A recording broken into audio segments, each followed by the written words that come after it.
All right. Here we are again. Losing 3-2 to the Rockies. Hello, everyone. We're clearly not the Phillips brothers, but, the pinch hitters are in. Hopefully we'll do better than Connor, Joe, and Santiago Espinal. But I'm Mike. This is Alex. How are you doing so far today, Alex? Well, we're hoping to do it better here in about 3 minutes. If the Reds can do a walk-off winner for us, but if not, we'll just enjoy the rest of the night in the fetal position, crying that we lost 2 out of 3 to the Rockies. Yeah. I mean, not to get ahead of ourselves, Mike, but imagine if the Reds lose tonight and then they lose tomorrow, the first sweep of the year being against the worst team. Actually, so it's not. I swear. I was going to say the Rockies actually have swept somebody this year. I thought it was talking about. But no, yes, yeah, the Reds haven't. Awful. Yeah. So the chat's way ahead of me. I'm already seeing that. All right. I just saw Spencer Steer lead off with a single. So where are you at?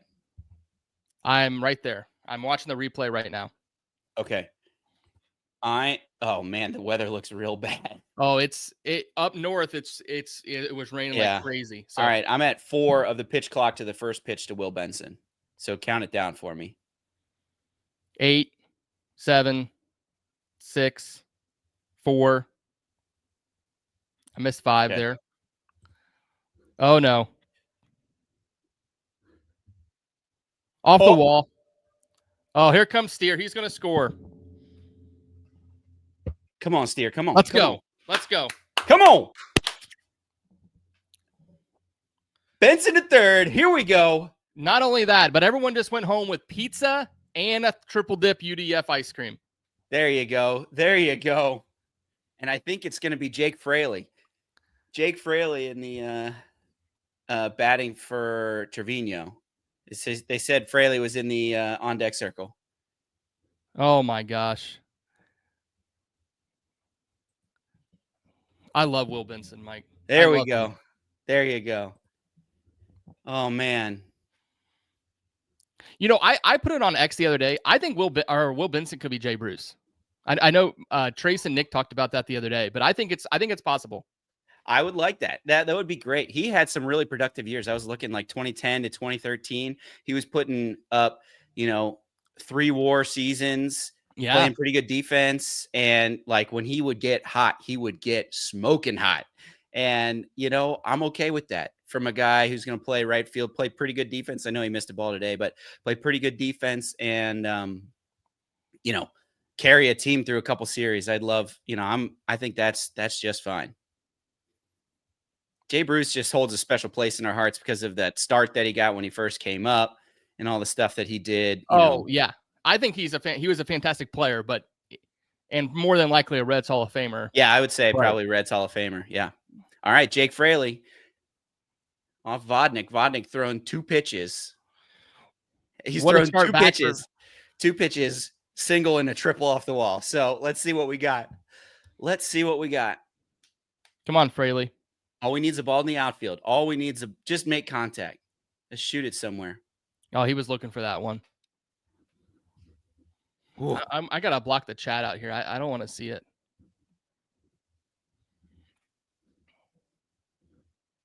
All right. I've got 1-1. Where are you at? I'm just going to be 1-1. There it is. Okay. So you're like maybe a half second or a second ahead of me. Yeah, my thing refreshed. That's what we were synced up. Okay. All right. Here comes the 1-1 pitch. Outside, 2-1. Will Benson on third base. Nobody out. All we need is just put the ball somewhere in the outfield. Will Benson's going to score on a sac fly if need be. Come on. Come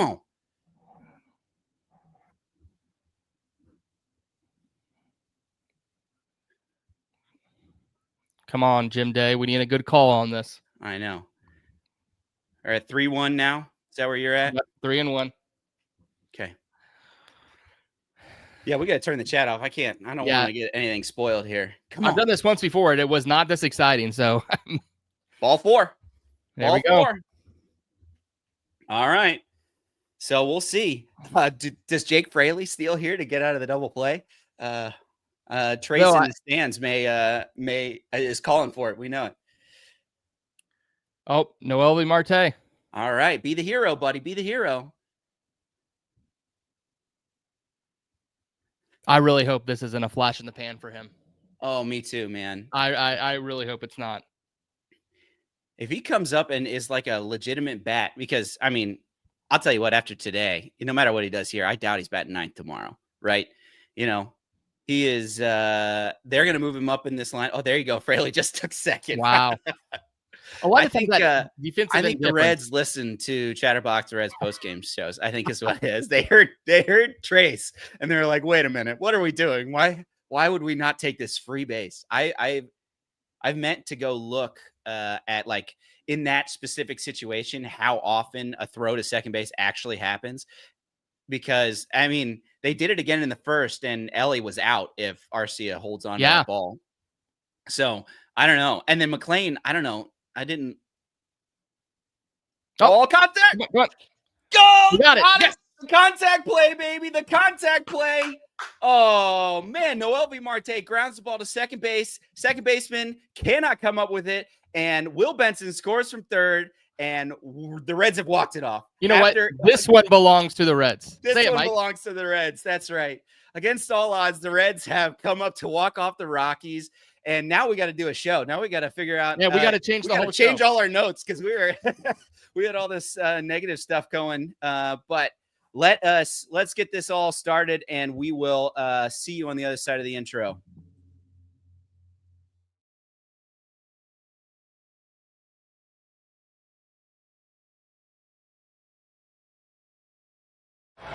Ground ball. McLean, second. 12 in a row. The oldest team in professional baseball has its 5th ever winning streak of a dozen straight.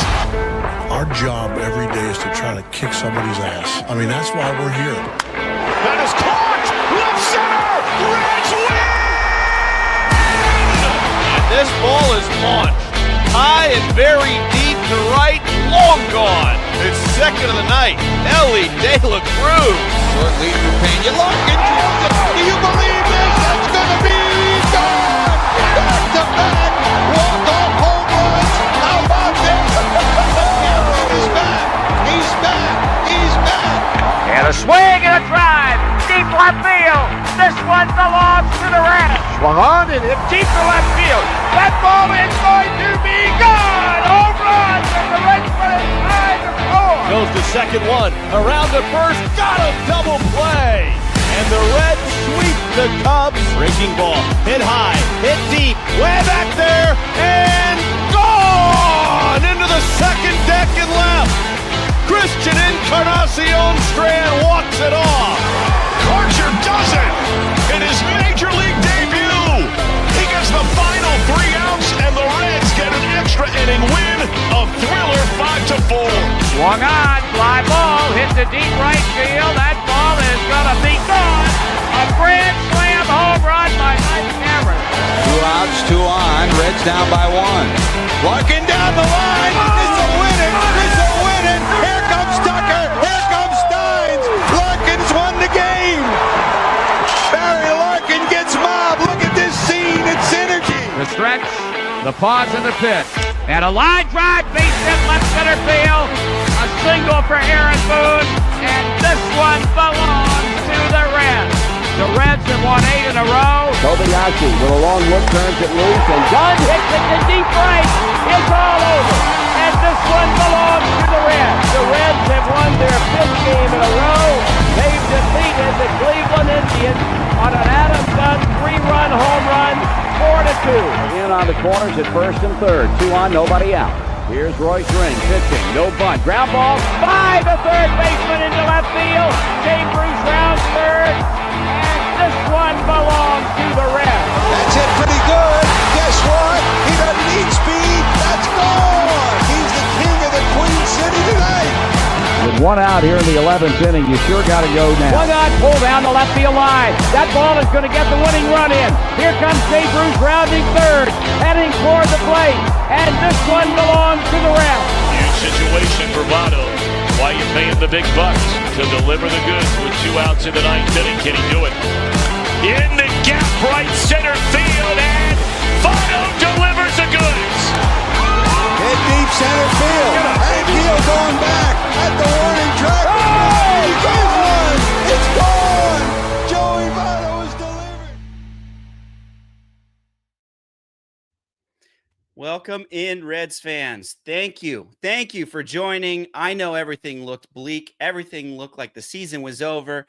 But our friends, William Buchanan Benson and Noelvi Marte came through. Came through just in enough time to save the season, basically. If they don't come through there, we're losing a series to the Rockies. And boy, I don't know if that's even more. I don't know if Reds fans would have been able to handle that going into the break. But instead, we walked them off, and we have a chance tomorrow to win a series, go into the break, winning a series, and season still alive, being there. Alex, how are you doing? How did that walk-off after that intro? How did that walk-off settle in for you? Well, it was, so much better than I was 5 minutes ago. Yeah. What an ending to the game. I was trying to look up Noelvi Marte's middle name, but Baseball Reference didn't have a middle name for Noelvi Marte.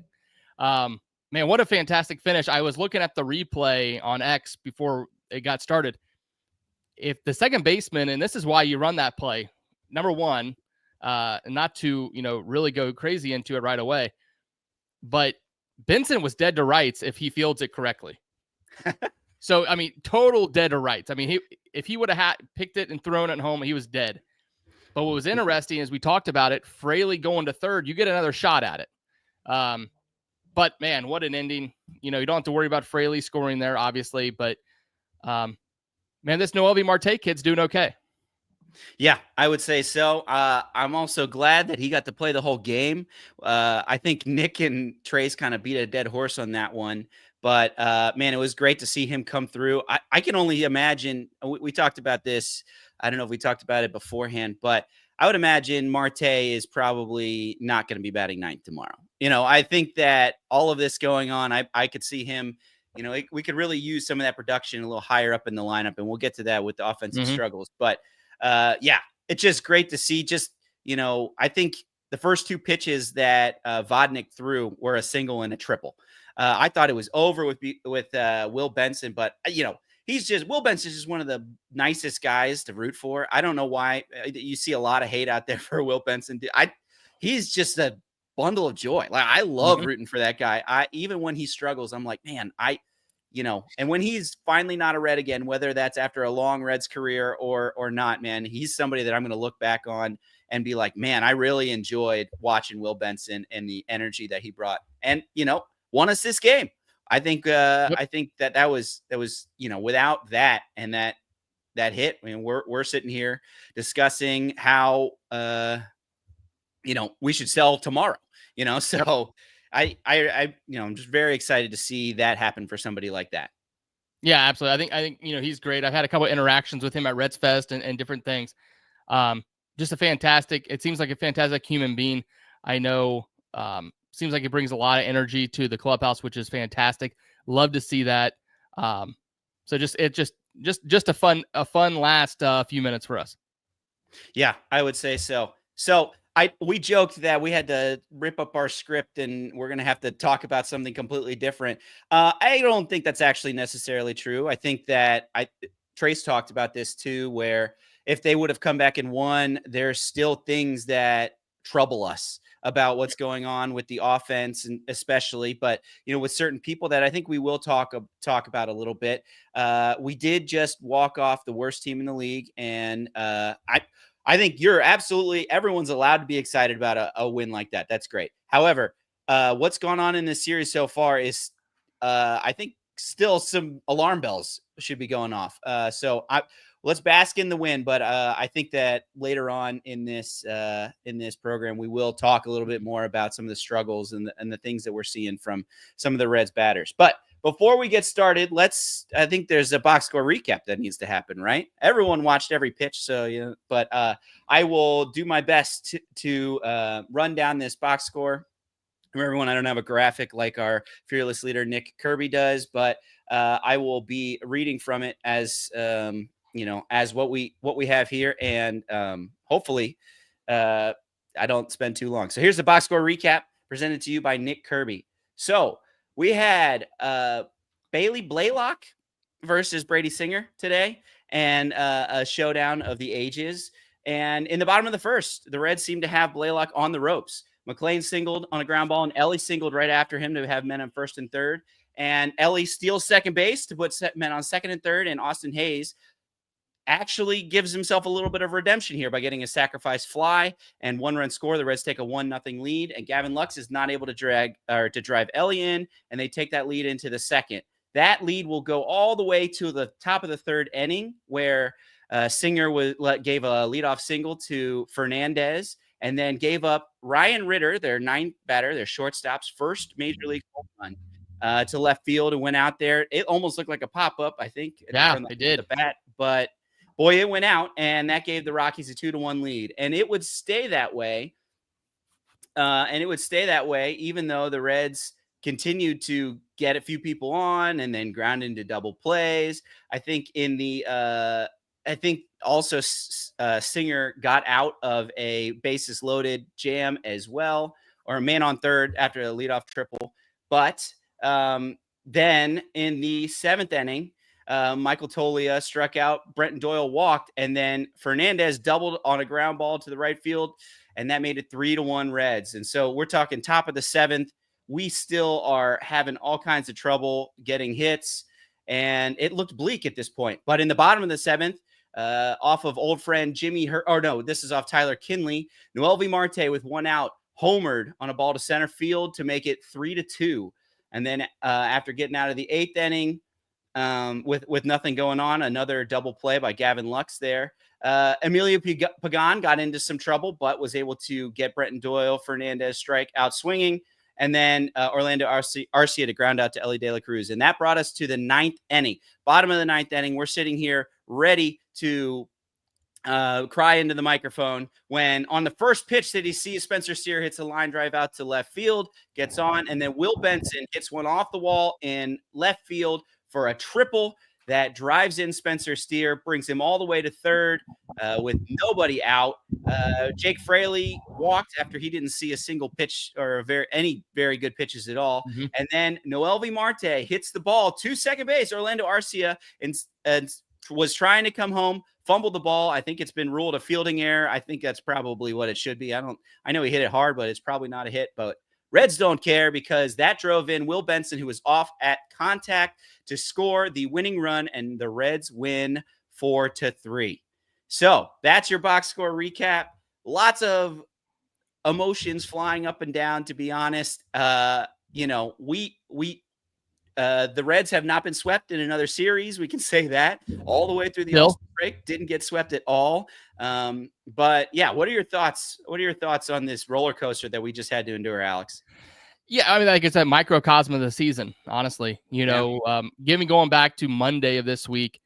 The Reds need to go, 7-0, people were saying, with the Marlins and Rockies, and lose 2 to the Marlins, come back and win 2 in a row. Even Thursday was an offensive night where they scored like at least 6 runs. And then last night, dead in the water. Today, basically dead in the water. And I mean, Marte was really it. A home run late.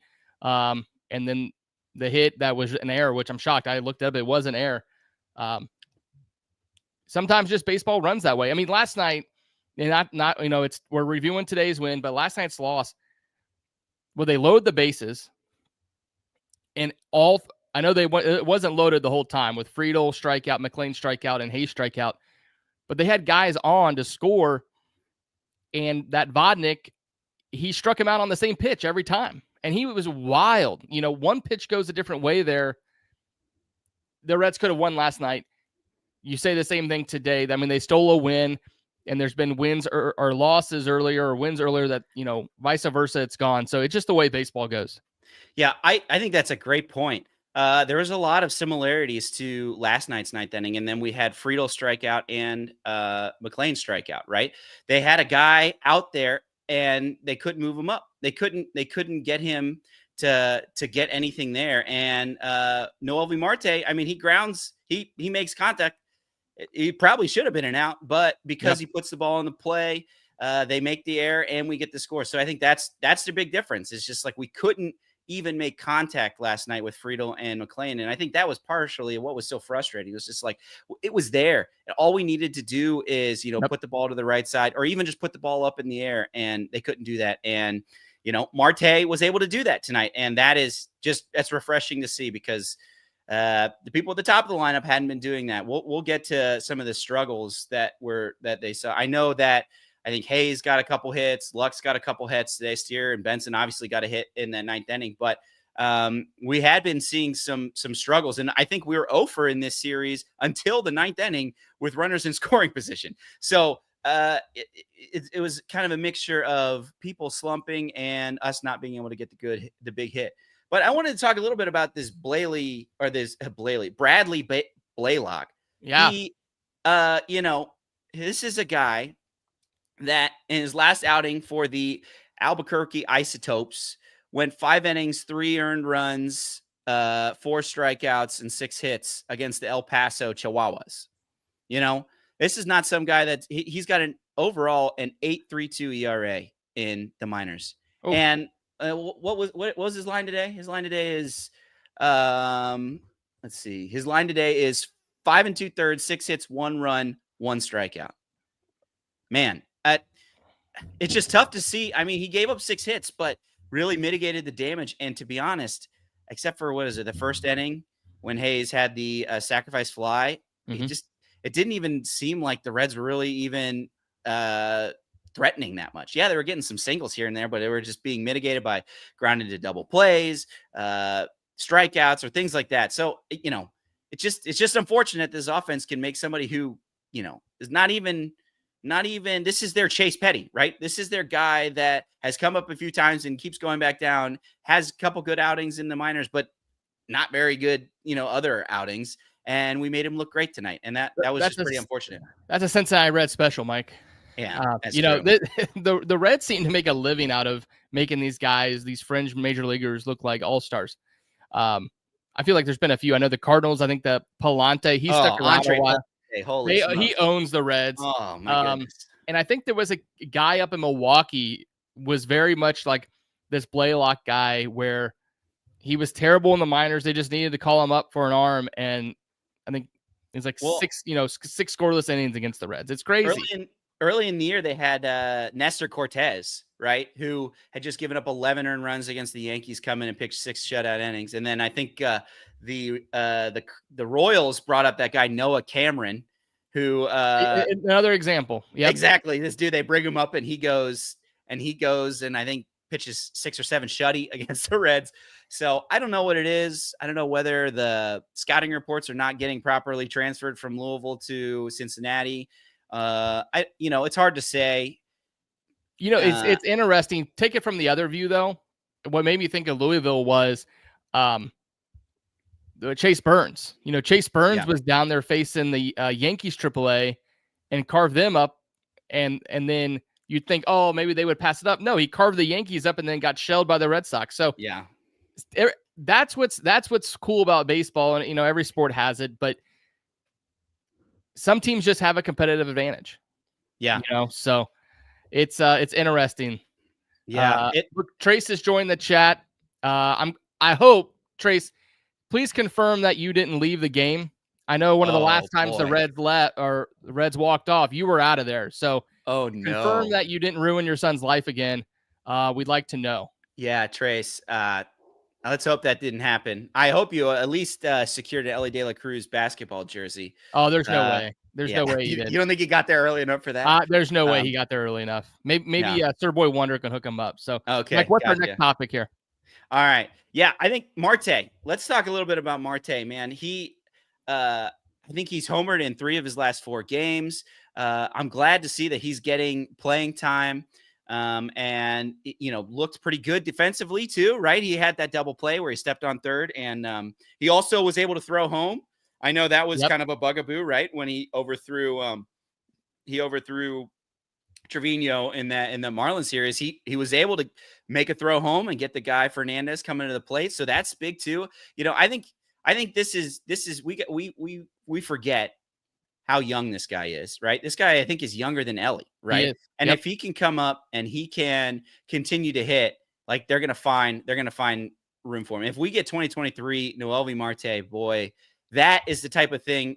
I know it's cliche to say, oh, when these people get back, that's our ad at the deadline. But like, if we can get, even a little bit of what we don't even need, 3 home runs in 4 days, right? If we can get just a 250 hitter with some power, playing passable defense and driving in runs in the middle of this lineup, like that's huge. Like that's stuff that require to get a pickup like that at the deadline requires giving away multiple prospects. And if we're able to just have Marte get healthy and get stuck in there and he starts producing along with Elly, who's been, producing what seems like almost all year, like that is, I think, the true meaning of being able to add somebody at the deadline without having to actually trade for somebody.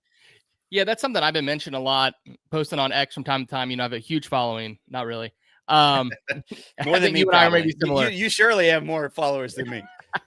So, but I'm talking to an avoid. But what I've been talking about is Elly for sure needs a Robin to his Batman. Everyone I think thought, or even Trey said it the other day with Matt McClain, hey, sign him to an extension. Matt McClain, as of right now, is not the Robin. He hasn't shown it. CES is not. He's back in Louisville. We'll talk about that in a minute if we get to it. But if Noelvi Marte can be the Robin, that's huge for this team, not just this year, but going forward. That's where I think the Reds need to focus going forward, is getting a running mate for Elly. I really think they need it. I don't think this year. I'm maybe past the fact that they're going to make the playoffs. I think I'm done with that dream. But this team isn't doing that next year. Yeah, either without another bat. Yeah, for sure. I completely agree. I think maybe an underrated thing about this whole thing, I know that Jim Days talked about this, is his relationship with Mike Napoli, right? And I know we like to be frustrated at some of the stuff that Tito does situationally and things like that. And I'm not here to discuss that type of thing. I think enough has been said about that. But one thing that you got to give him credit for is bringing in this guy, Mike Napoli, that's clearly starting to have an effect. I know Jim Day has talked about how he's worked specifically with Marte on his swing, on his follow through and things like that, and how that seems to be helping. So whether or not, I know we've given Valleca a bunch of crap here about, what this offense is doing, but I think it is a positive thing to be bringing people like Mike Napoli, who is a seasoned veteran. He played a lot of years for a lot of different teams, and to come in and be able to see something and then correct it and see that positive growth out of Noelvi Marte is great. That's just, besides maybe Elly, that's the only, like, we don't really have a lot of examples of positive growth once we've gotten to the majors, right? Elly has gotten better. McClain, he's regressed, especially, this year. I still give him a pass. I think that as he gets more back into it for the season, I think we'll look back at this season and see a little bit better. I know he got 2 hits today, but then even Steer, he's been up and down. Even Friedel has gotten a little bit better, but overall, I saw people talking about him for the All-Star game. I just, like, if you put his numbers up against other National League outfielders, it's just like we just, it feels like we haven't seen the growth from prospects once they get to the majors. Not to mention people like CES or Reese Hines or, even Will Benson initially, that as they come up and then they just completely fall off a cliff. So, no, it's good to see if Marte is able to continue to improve while being in the majors. It would be awesome to be able to see, the Batman and Robin going at it for years to come. And especially he can play third base, and not to jump to it, because we do have a rundown here we're trying to follow. But one of the guys who played today could play into that too is Sal Stewart with this Marte situation. Yeah. Sal Stewart, I believe he played in the Futures game today. He didn't start. I think he came in the 5th inning. It's only a 7-inning game, so I think he only got a couple innings in the field. Him and Alfredo Duno went 0 for 1. But I would imagine, I think our friend Nick Kirby is under the belief that once he gets back from the Futures game that he's probably going to AAA, which is great. I think that's good. Whether he stays at third base, I don't know. What are your thoughts on that? Yeah, I know he's played some first, but Collier's the one that they've been kind of moving over to first base. And if Marte's hitting, you don't want to take him off of that. So I don't know if we see him this year. I would imagine that if anything, he maybe is a May call up in 26, like Elly or McLean were in 23, right? Yeah, so I don't know. Do we want to touch anything on the game today, or are we ready to move past the game? Because I have some thoughts. Okay, we could go back to the game. Let's talk about Sal Stewart, and then we'll head back to the game. So, I figured if we're on it, we can talk. Yeah, about it. absolutely. So here's my thought. I'm not, I'm not the Bryce Spalding of the world. I'm not Nick. I haven't followed him, Sal Stewart, that close. I did see Sal Stewart at Reds Caravan. He is not a tall guy. He is not a big guy at all. I think he can play second. He can certainly play the outfield too. What it comes down to me here is, is he going to play at his potential in the next 3 years at the major league level? And to me, that's the question. And if he's not, then I trade him. I don't care if he turns into the next Jeff Kent playing second base, or he's a third baseman all-timer somewhere else, wherever, right? Yeah. If you can go get a guy, because I just don't know, Mike, if there's room for him. Yeah. Unless Noelvi just falls off a cliff, either at bat or in fielding, and then you move him to the outfield. I think Noelvi Marte could play a great left field. Yeah. Then you slide Stewart into third. Yeah. But that's where I'm at. Yeah. The thing with that is that basically assumes no injury, right? That assumes a positive trajectory for Marte at third base and no injury anywhere else, which is hard to do. Or are you done with Matt McLean? That's the question, because I think Stewart could play second. Yeah, I'm not done with Matt McLean. I think he plays incredible defense. I guess I don't know Sal Stewart's makeup, but I would highly doubt he played better defense at second base than McLean would. And I think I've said this before, but the Corbin Carroll is my comp for what I think will happen with Matt McLain, right? He won Rookie of the Year, or I don't know if he won it, but he was finished very high Rookie of the Year, and he ended his season with a little bit of an injury, and basically started off 2024, which is last year, with just awful stats. Like, he was so bad. Everyone's like, uh-oh. Like, how has this guy regressed? And then he was batting. I looked it up at one point. He was doing worse than McLain was at that time, which is hard to believe because McLain was pretty bad. But then, as the season went on, he salvaged the season to be something respectable. And then I know he's hurt right now, but it's something where he came out this year after a full off season, fully healthy, and just came out like gangbusters. So that's what I'm hoping my comp is. Do I think he has a ceiling of Corbin Carroll? No, but I think the more and more, it's just like torn labrum. It's something that it takes a bit to, especially for power, right? Yep. To get back. So I would imagine as we get further on this season, we would see a little bit better. And then, I'm expecting a big bounce back year for Matt McLain. So I'm still very much a Matt McLain believer. And I'm certain the Reds are too. Don't forget about shoulder injuries. Corbin Carroll's teammate. A lot of Reds fans want him. You may have heard of him. Suarez. I mean, it's perfect comp. So yeah. Let's get back to the game, and we'll wrap that up, and then we can, review some extra topics we have for the end here. Yeah, sure. So do you want to talk a little bit about the offensive struggles? I know. So it looks, today is going to change some of these statistics because, I think McLain got 2 hits, Lux got 2 hits, and we talked about that. But like coming into today's game for this homestand, Will Benson was 2 for 19.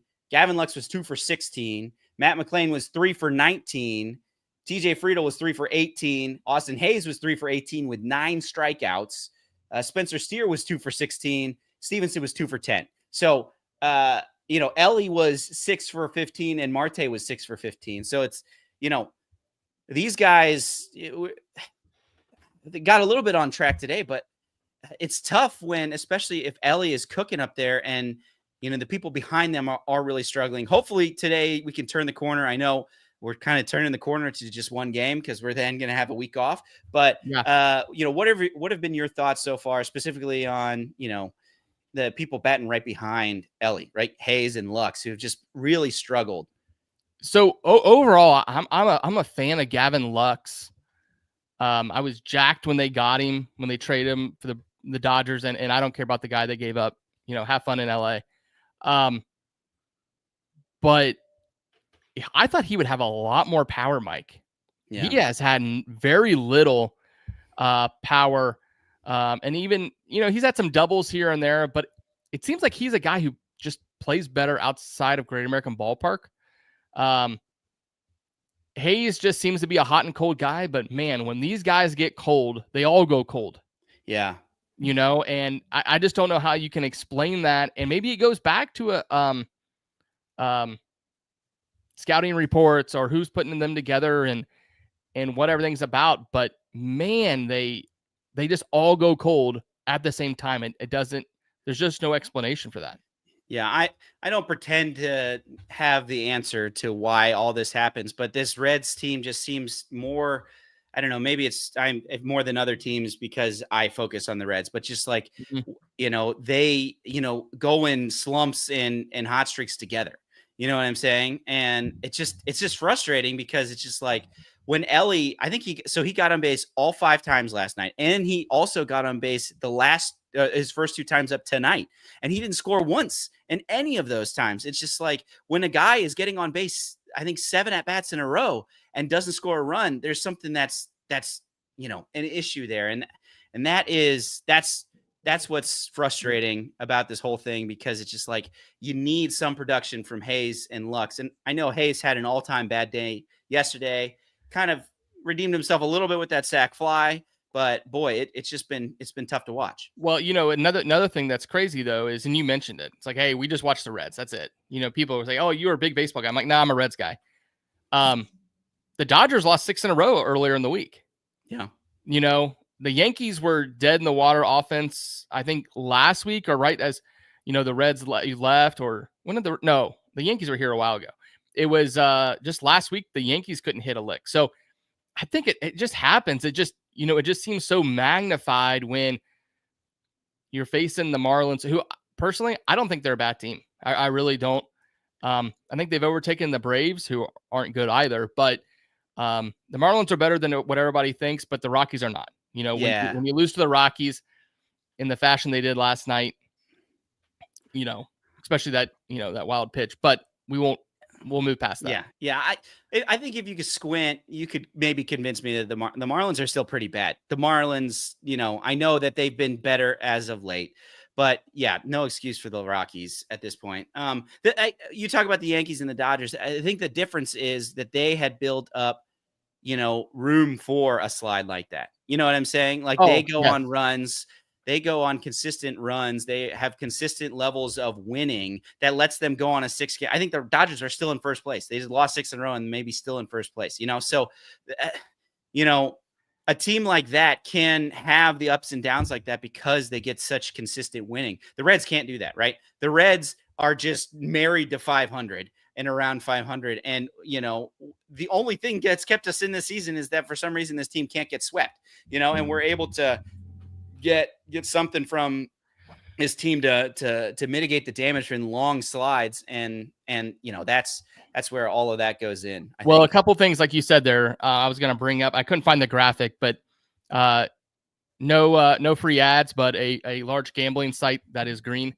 They posted something about baseball teams, and it was like only 4 teams can win the World Series. It was just, using prior stats, and it was just home runs were whoever has this amount of home runs is who has won the World Series. And we've talked about this, Sam and I, on the pregame show, is the Reds just have no power. Yeah. And it's, why don't they go out and get a big bopper bat like it? I mean, Imagine Adam Dunn, peak Adam Dunn in the middle of this lineup. Yeah, and look how it's changed the game, right? We're buried and done if we don't have Marte's 2 home runs in these 2 games, right? And so that's I'm right there with you. It's tough too because Elly has been incredible this homestand, but it feels like he's not like when you see these big superstars that basically carry a series, right? They're able to do some of these things, but they also are hitting home runs, because it's like he can't do everything himself. Like I mentioned, he was on, I think, 7 straight times and then didn't score. So, if Elly is going, I know Elly has just, I think exceeded expectations, but if we're able to go to another level with him, it would be great if he could just, add a little bit more power, be able to take over some of these series with his power as well. And, that would be great to be able to see as his next evolution as a superstar. I agree. I know it's only year 2 for Elly. Do you think he ever hits 40 home runs in a year? Oh, I don't. No, I don't think so. I think I don't think that's bad. Yeah, I don't think that's a bad thing. It's hard. It's really hard to hit 40 home runs. I think if he wanted to, he could, but I think that he doesn't want to. I agree. Yeah. We have a super chat. Let's talk. Hold on. Good old friend Ned Flanders decided to chime in. I forgot. I figured we'd talk about this. Jake Fraley, walk of the season. I'll tell you what, that for sure, that at bat, it was third guy on third, nobody out. After that first swing, he was trying to end that game right there. He was trying to be the hero, swung on a pitch basically in the dirt. And I was like, oh boy, are we going to have something that's going on next year? But he didn't. A guy that has been on the IL, he's been struggling. He's his first at bat back, and he sees an opportunity, swings and misses. But what does he do? He's patient. He lets those balls go, and he passes the buck on to Noelvi Marte. And I think that's huge. That's something that Friedel couldn't do and McLean couldn't do, right? They swung at ball 4 when they struck out in the bottom of the 9th last night. So, kudos to Jake Fraley, man. He's a bit bigger man than I would be if I was in that situation. I'd be swinging out of my shoes trying to make contact, but that's why he's a major league pitcher and I'm a podcaster. So that's why, that's the difference here. So yeah, I agree. That was huge. Being able to show the restraint to, pass the buck on and then steal second base to get out of the double play, hey, those are winning plays for sure. Well, what's interesting too is with that, it is a big move. Obviously, you don't want to strike out there. Oh, okay. Well, Noelvi could still hit one out, hit it to the outfield. Then, it's still Benson would still score. But how many times, Mike, have we seen where it's strikeout, or strikeout, ground out, and it's like, crap, there went our sac fly. So now we need it. We needed this run another way. So, big time super chat, big time play by Fraley. Yeah, I appreciate it. But I guess one thing we have forgotten, I forgot to do this with the box score recap, but there was a deep drive of the day too. There was a DSC deep drive of the day, and it was our friend Noelvi Marte, who we already gave all kinds of flowers, but his home run went 103.6 off the bat. It went 399 feet. It was out in 28 of 30 parks. I'm curious what parks it was not in. It was not out in PNC and then Coors Field. So that's interesting. The way they handle those are just launch angle and bat speed. But what they don't take into account is the thinner air. So I bet you that ball goes out in Coors Field for sure. Doubt. But yeah, he is that is our DSC Deep Drive of the day, sponsored by Deep South Commodities. DSC is a leader in renewable commodities for biofuel production, specializing in used cooking oil collection, aggregation, and sales. Visit www.deepsouthcommodities.com for information. Thank you, as always, to our friends at DSC. Thank you for sponsoring the show. Even when you got the couple pinch hitters in here, we got to make sure we talk about our sponsors because that is important. Hopefully, we were able to get a couple more have to choose. Nick and Trace have to choose from a couple different home runs tomorrow for a deep drive of the day. So I guess, do you want to talk a little bit about Brady Singer? I think lost in this whole shuffle was Brady Singer, who, had a pretty Brady Singer day. it's just kind of like what we would expect from Brady Singer. I know it's the Rockies, and you would like him not to give up 3 earned runs, but like 6 2/3 innings gave you length. We only had to use 3 pitchers or 2 bullpen arms because of that. 7 hits, 1 walk, and 9 strikeouts. Basically had the mistake to the 9 hitter where he hit that ball out, and then was able to work around that jam. There was a leadoff triple, I think, by Tyler Freeman, where Benson missed the ball. And Hunter Goodman. Hunter Goodman, right. Benson missed the ball and then was able to, I think, strike out the side to get out of it. So, a lot of guts. This game could have gotten out of hand, and I think that he did a pretty good job of mitigating the damage. Yeah, Brady Singer, out of the gate, if you remember, he was just nails. I mean, he was just like shutout after shutout after shutout. And I think, that was a little fool's gold, but the Reds have obviously won that trade. India has not been good. Yeah, unfortunately, he hasn't. And I'm a big fan of his just from his time here, but he has not been good in Kansas City. Brady Singer, to me, is what the Reds really wanted. The Reds knew they needed length here. And, for those who listen to other shows on the Chatterbox network, if you remember, I think it was last year, the year, maybe sometime the last year or so, when Tom Brenneman was off the bench, he kept saying, guys, you don't realize the Reds don't have the pitching innings. They don't have enough innings in their rotation. They just don't. And that's what they wanted with Singer. And you see a guy like this, he gives up 3 runs, 7 hits, but he gets you through 6 plus. He's done that multiple times, start after start. And, we have him for another year, and the Reds are going to need those innings next year because Rhett Lauder hasn't pitched as much this year. Chase Burns is still coming up, and Hunter Green, I'd love to see him back as soon as possible. I want to get him right, but he's been injured, and really it's going to be Singer, Abbott, and Lodolo that have the innings built up to last the whole year next year. Yeah, Singer is the kind of guy that I think around baseball front offices looks a lot more impressive, I think, to them than the casual fan, right? Because they see a guy that's going to, like you said, eat innings, come in and hopefully pitch a whole season. Like, to them, that is so valuable for a whole 162. So it'd be interesting. We can talk a little bit about the trade deadline, but whether I think that he might be a piece that somebody would be willing to go get if the Reds chose to sell. Now, I don't. He's got another year of control, so I think that would keep the Reds. I think the Reds would probably be more reticent to keep him, or they would want to keep him, reticent to give him away. But I think it's an interesting thought if they end up selling at the deadline here.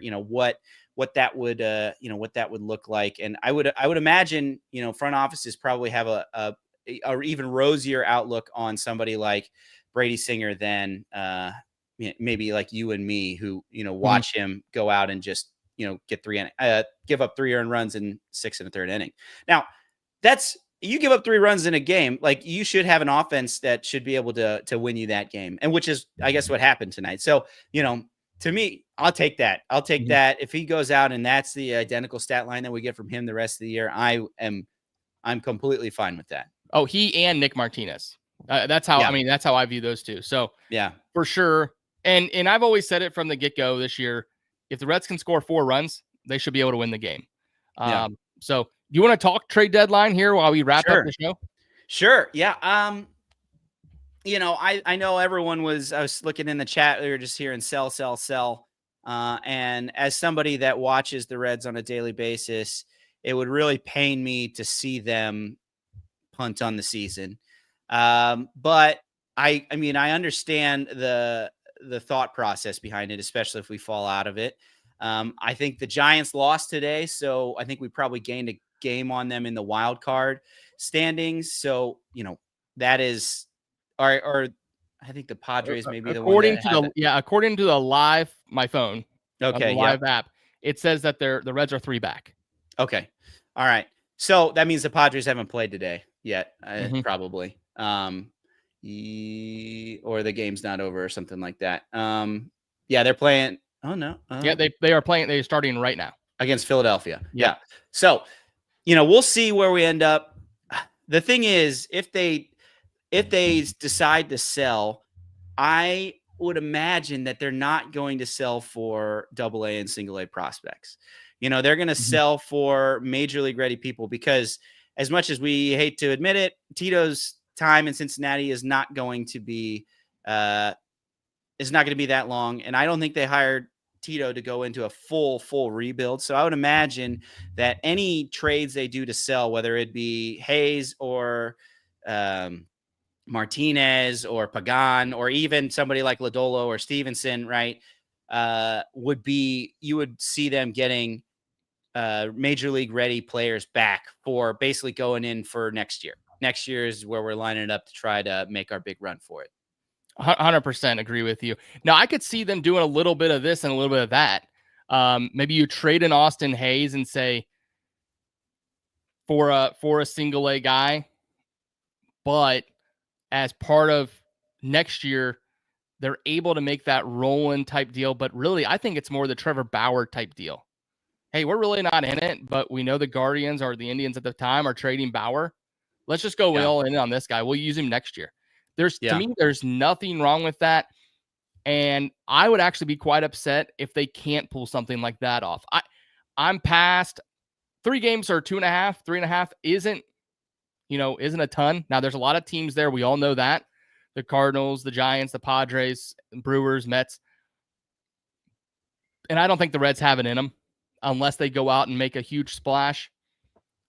But I think that there is a path where they should be able to go get a guy. I see in the chat, I don't think it's possible. And Jeff Passan put it out there. Stephen Kwan. And Acuna. Sign me up right now. Sign me up. I would love Stephen Kwan on this Reds team, dude. He is, and with his time with Tito. And if you look actually at the standings, it's shocking how far the Guardians have fallen. Yeah, I think they had a 9-game losing streak. I think, let's see, the Guardians are 5 out of a wild card with 1, 2, 3, 4, 5 teams ahead of them. Mm-hmm. So I don't know. That's not your big bopper that you want, right? No. This dude is high average at the top of the lineup, play Gold Glove, defense out in left field. But maybe that's a guy you sell Austin Hayes and you bring back a Stephen Kwan that has years of control, that can be the table setter. And maybe you sell Friedel and bring in, they seem kind of interchangeable because it's just like Kwan for the most part does everything offensively Friedel does, but just better, so it's like, that's for sure an upgrade to me. I would love something like that, but I also I'm not trying to give up big prospects for that type of thing. And I would imagine that's probably what they're looking for in Cleveland. So I don't know. You never know. Cleveland's too. Yeah. And we don't know the math here and the salaries, but Martinez is 21 million coming off the books. Yeah. Now we know we're stuck with Candelario, but so Martinez is coming off the books. Hayes is coming off the books. I think he's 10 million. So if the deals can be worked to where you're bringing in a guy and you're paying part of it just because, hey, I'm willing to sign Kwan to a deal. I would be willing to sign Kwan to that deal via free agency. Sure. I'll give up a couple prospects. To your point, I don't think a Sal Stewart level trade is worth him. I think that's worth a higher end who maybe a team, and call me crazy, I could see where the Braves would be interested in really shaking their roster up. Yeah. And I know this is going like total MLB The Show, but if you could convince the Braves to shake their roster up a little bit, because they are stuck. Matt Olson, Riley, Harris, Acuna, Murphy, they're stuck. All of them have long-term deals. It'd be interesting, but I'd really like to see the Reds do a little bit of replenish, maybe from their expiring deals, the Hayes, maybe Pagan. But he's been solid. I'd look to bring him back, but I'd like to see them make a trade that will help us next year, because they need it. They really do. Yeah, my thought on the Braves is, I think I've seen some reporting on this, is I think they just are kind of chalking this up as the season from hell for them. Acuna was injured at the beginning of the year. Chris Sale just got hurt. Austin Riley just went on the IL. So I would imagine yeah, I think they're probably out of it. They're 10 games under 500, worse than the Marlins, right? So they are 9 games out of a playoff spot. So they I think as you get closer, they're gonna admit defeat. But I would imagine they're probably only selling their 1-year rentals. Ozuna comes to mind. Iglesias, I think, is also who. Yep. Has been up and down. I don't know. It's just somebody that, if we brought him in, we would basically, I don't know if I trust him as the closer. I don't know. No, I'm not sure. There's going to be that type of thing. I think another thing you got to think about too is that there's some other big teams out there with holes, especially in like the bullpen. Yankees bullpen struggled. Phillies bullpen has struggled. Cubs pitching in general has struggled. Like there's going to be some big buyers on the market as well that you're going to have to kind of compete against. Like, sure, I think in a Ozuna sounds like somebody that we could bring in, but I just don't imagine that's somebody that they're willing to pony up. That somebody that the Yankees were. Yeah. Also, I don't love an all-time DH. I've talked about this before as well. Just having the flexibility to put Stevenson and Trevino in the lineup together, to give Elly a day and let him still hit, to give McClain a day and let him still hit. I don't love a DH only. And to be honest, Ozuna, it'd have to be a better bat for me to be like, yep, you get DH the rest of the time. You know what I'm saying? Yeah, I agree with that, especially, to me, the only DH that should be all time is, David Ortiz. But, Shohei's pretty good. Yeah, Shohei's fine too. Yeah. I for some reason, I always forget that he's just a DH. $70 million DH. The one thing though is, okay, yeah. Sorry, yeah. I'm not a fan. I don't want to pay for a rental. If I'm the Reds, I would pay the premium to have a guy next year, because that next level, you're talking your single A players, unless you're looking at your roster and you say, okay, you'll know who you have tomorrow. If we want to touch on MLB Draft this tomorrow, MLB Network and MLB app, that's where I'll be watching it. So you can restock your farm this week and you see the guys that you're willing to move on from. Okay, fine. It's a rental. But I would rather pair a couple of those guys together and go get a guy for the next 2-3 years. But you know what? Again, we said it earlier. That's why Nick Kroll's getting paid the big bucks and we're podcasters. Yeah, for sure. I'll tell you what, this Mets series out of the break is going to be huge. Obviously, they need to get the win tomorrow, but that's a good team. I know they've been struggling recently, but is that at home? It is that's in New York. We got a stretch in New York and then in Washington. That's going to be huge. Going into the break or coming out of the break, I don't know, maybe I'm making this up, but I feel like we haven't done well coming out of the break. You're not making it up. There's a couple seasons where all right, let's pick it up after the break and then we'll buy at the trade deadline. And then we just completely stumble out of the box here and don't get that. So I don't know. It's just going to be a huge series. I wish the trade deadline was pushed back a week. Really? Yeah. I wish it was earlier. I was really so that people would do more stuff, because I think the reason why it's at where it's at is because they want more teams, because basically there becomes more stratification and more teams realize that they give up. But if they were to move it up, there are more teams that are delusional that thinks they can still get in and more moves would happen. So I guess selfishly for me, I would like more moves, but I guess for the Reds, it's good that it's where it's at because we'll have a little bit better idea as we approach it, whether or not we should buy or sell, to be honest. Yeah, the only thing about moving it up, like you said, there'd be more teams who think they're still in it. So that means that there's less sellers. So the sellers would get a higher, that's a good point, pay, but there'd be less action. I want, now that we're talking about action and trades and signings, I would love to see, which I don't think it would happen. I would love to see like a signing period in the winter where everything happens within 2 weeks. But kind of like you see with NFL free agency or NBA free agency. Yeah. Which is the trade deadline is that version for baseball. But yeah, with about a week difference between the draft and the deadline or, week plus, I've heard that the MLB front office is just low the next 2 weeks. It's the worst for them. Yeah. Hopefully we, we just have clarity.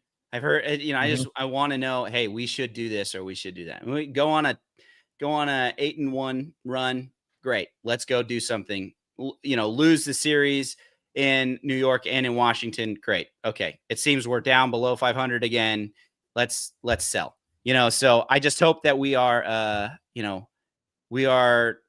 it's just clear for us. Yep. And not to mention, we're actually, I don't know if you're going to be heading to that game, to the Chatterbox game on July 29th, but Chatterbox is hosting a event at Smoke Justice across the river before the July 29th game against the Dodgers at 7:10. So I don't know when. I don't think they've announced a specific start time. But my wife and I think, are driving down from Columbus to be a part of that game or be a part of that event. It'll be cool to meet everyone. It would be great to see people come in. I don't know, Alex, if you're going to be able to make it or not. Yeah, unfortunately, I won't be in town. I'll be I won't be in town. So I live in town. I went down to the last, Chatterbox Reds night in 2023, but just happens to be the Wallace family vacation. So, okay, kind of a bummer. But I'm gonna try to make it down to a couple other ones to see if Trace needs a Robin. Yeah. So I'll make it down to the next couple since I'm in town. Vacation during the trade deadline, man, that's a rookie mistake. What are we doing? Unless you're sitting on the couch and only watching trade deadline stuff. No, total rookie mistake. But there was, it's one of those things. It just had to be. Yeah. No, I understand. I understand. I'm excited about it. The phone will be on. The alerts will be the alerts will be rolling. I'm sad I couldn't revive my Apple Watch from the dead. So yeah, I'll just have to keep pulling the phone out. That works. Yeah. I believe there is a block of tickets for the Champions Club that you can get on the website. If you go to the store, it's the first thing up there. So you can go to the website and take a look at that, and you can go sit and, everyone can go tell Nick and Trace how they really feel rather than just yelling at them in the in the chat. And Nick is coming down from his near Cleveland area too. So it should be a fun time. I'm excited about it. One more thing we have to do before we get out of here is we have to remind you all about 988. I saw, if this game hadn't turned, if our sweet prince William Buchanan Benson hadn't come through for us and Noelvi Marte, I know this line would have been heating up. But 988, we just would also like to remind you that you can call and text 988 anytime, day or night. The 988 Suicide and Crisis Lifeline is a place to get support for anything related to mental health, whether it's an immediate crisis or simply wanting to find out how to connect for care or anything in between. It's 100% confidential, secure, and anonymous way to reach out for help when you don't know where else to turn. So to connect, call or text 988 or mantherapy.org to get help. It's okay to not be okay. Anything else about this? You want to talk a little bit about the draft coming up? Yeah. I just enjoy watching the draft. I know it's just different than the NBA or NFL, especially, which to me is just, I would love to go to the NFL draft. I'm interested to see who the Reds can pull out of this. I'm just a best player available type guy. I know last year the Reds said they're an up the middle team, catcher, shortstop, starting pitching, center field. So once you heard that, you kind of realized that Condon was out the door for them from the get-go, which he hasn't been great. It turns out they made the right choice. Yeah. Did you watch last night? Yeah. Shocker. Yeah, I know. Our guys in the majors, their guys struggling in AA. Though I think that, not side tangent, I think that has to do with the system too. On the other hand, right. Yeah. Our third round pick is flourishing in AA for the Dodgers. So just every team, every organization is different. It's a fun draft too for those who haven't watched it because of how the balance or the pools work for the money pools. Every team is allotted a certain salary. And you can somewhat kind of, float a guy down if you promise him a certain slot value. So it's pretty interesting. It's a fun time as always. I think Harold Reynolds is great on that. I just like watching him. Not sure if he's a great guy overall when it comes to analysts, but I enjoy him on the MLB Network. But yeah, it kicks off to me All-Star Week. Are you a big home run derby guy, Mike? Oh yeah, I love the home run derby. I have a story actually about this. So my brother used to work for Adidas, shoe wear, like cleat wear, and he lives out in Portland, but he had tickets to the 2014 the Cincinnati home run derby. 2015. Yeah, 2015 home run derby. And I chickened out on the prices. I saw how much it was, and I was like, I don't know if I want to spend all that. And so I didn't go. And my brother was there told me about it. It was the best, craziest he's ever seen a ballpark. And I'm sitting on my couch, just, slamming my fist onto the couch, being like, I can't believe I chickened out and didn't go to that game. So unfortunately, I didn't get to experience it, but yeah, I take it in every year. I saw Acuna's out now, and it's gonna be Matt Olson. Matt Olson's in, yeah. But yeah, it should be. It's a lot of fun. I like kind of the new aspect of it where it doesn't take forever. But yeah, so I'm a big fan. I'll watch more of that than I will watch the actual All-Star game, to be honest. So hopefully we I'm trying to think of who I want to win. Of the people, I think I want Cal Raleigh to win. Big dumper. I know a couple years ago, Adley Rutschman turned around and started hitting some from the other side as well. Yeah, that'd be sweet if, switch hitting catcher, is hitting some right-handed and then turns around and starts hitting them left-handed. It'd be cool to see. He's a great story this year. Awesome to see. I think I'd like to see Matt Olson just because he's the hometown guy. I thought that was cool for the Reds with Frazier doing it. But to your point, I actually cut cable and I'm just doing the streaming package. So I don't even know if I can even get the home run derby.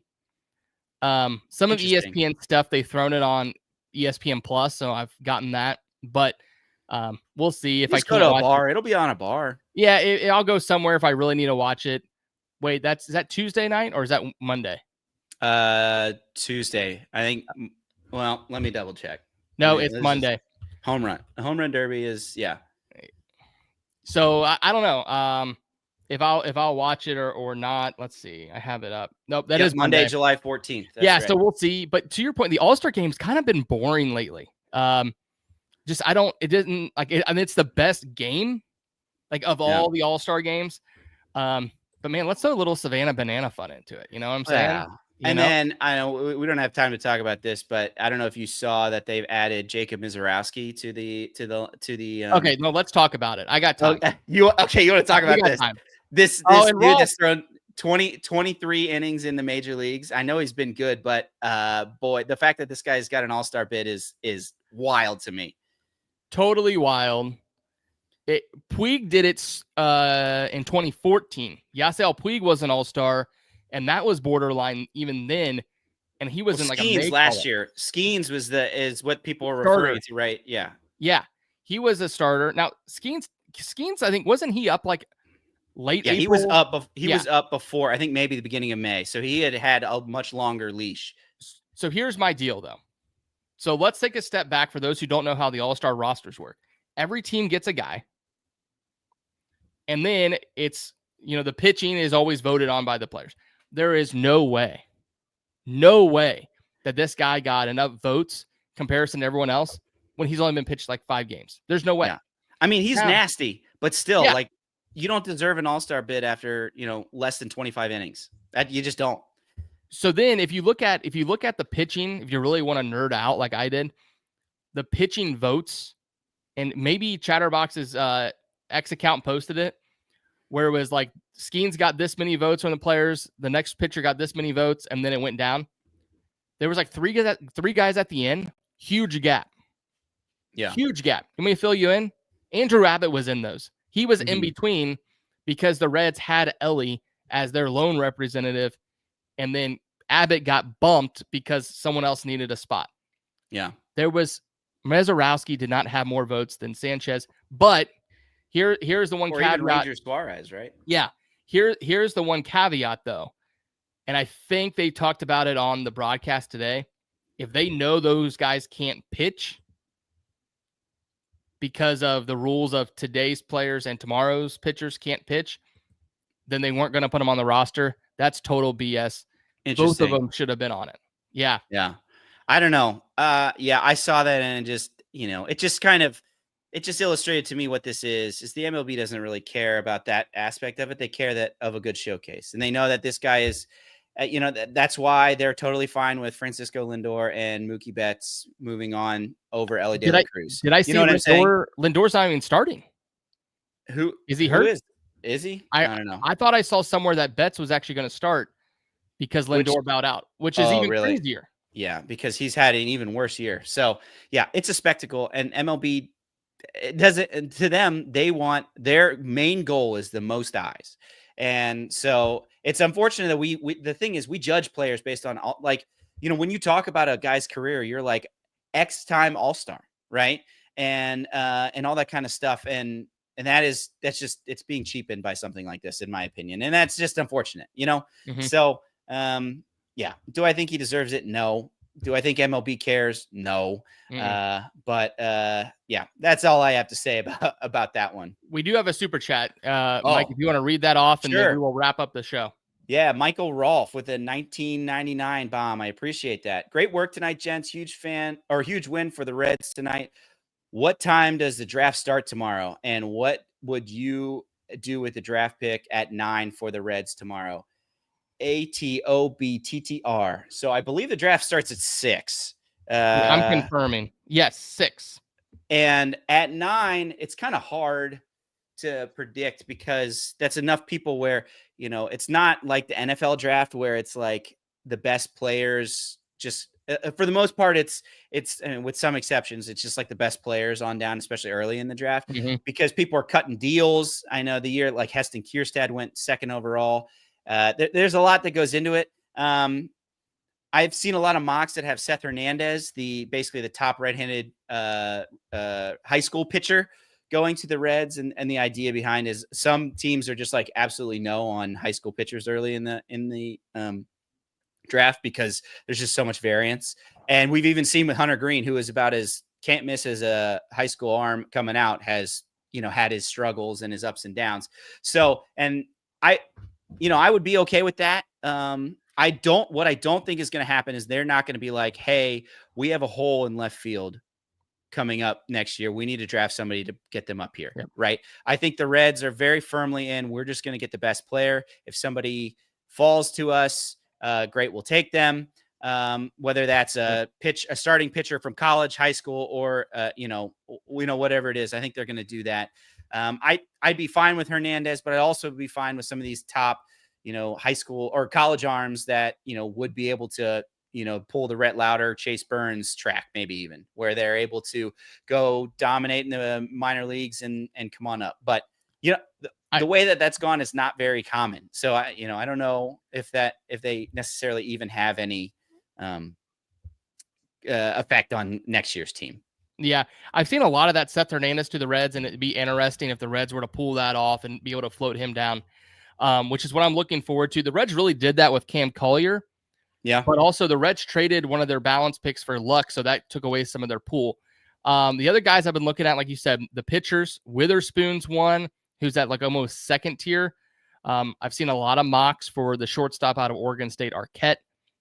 Again, I think we're going to see the Reds take a starting pitcher, college arm, or a shortstop. I don't think they're going to stick with those high-end high school shortstops.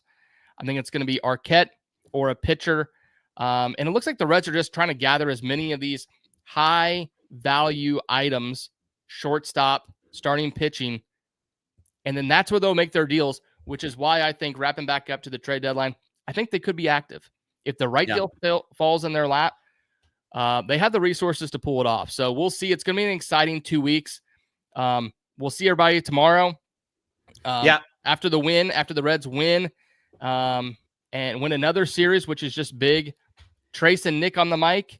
And I've also heard special guest Bryce Spalding talking MLB draft after the Reds pick, probably around 7:00, I would imagine. Yeah. Just one more note about the draft. The second round or the comp, or sometimes the comp round, is where they go after their upside high schoolers. Like in the past. So Round 2 last year, Tyson Lewis, the guy who's tearing up the Mike Trout of the Arizona Complex League. Year before that, second round, Sammy Safura, high school shortstop that they were able to bring in. Year after that, this is in the comp round B. They got Sal Stewart, high school infielder. The year before, this is 2021, they got Jay Allen, high school outfielder in the comp round. And then not in 2020, but in 2019, they took Reese Hines. That's the Nick Lodolo draft, right? They took Nick Lodolo, high school outfielder, second round. So I would imagine that they're going to go best available. But one thing it seems that they have a trend of doing is high upside high school guy that they'll probably pay above slot to try to bring in and have some upside in there. Lyon Richardson in 2018 was the same way. So, and you saw, I think you mentioned him earlier, but the guy that did that last year, Tyson Lewis, off to a fantastic start, and I believe is on his way to Daytona. So yeah, that's a name for everyone to listen out to. So we've been going a while, Mike. Let's go ahead and wrap this up. Let's talk about tomorrow's matchup. Hopefully the Reds can win this series against the Rockies at 1:40 at Great American Ballpark. Austin Gomber is who's pitching for the Colorado Rockies, an 0-2 record with a 5.92 ERA. So, I know he's no Brady Blalock, or Bradley Blalock, but hopefully the Reds will be able to get some offense against him.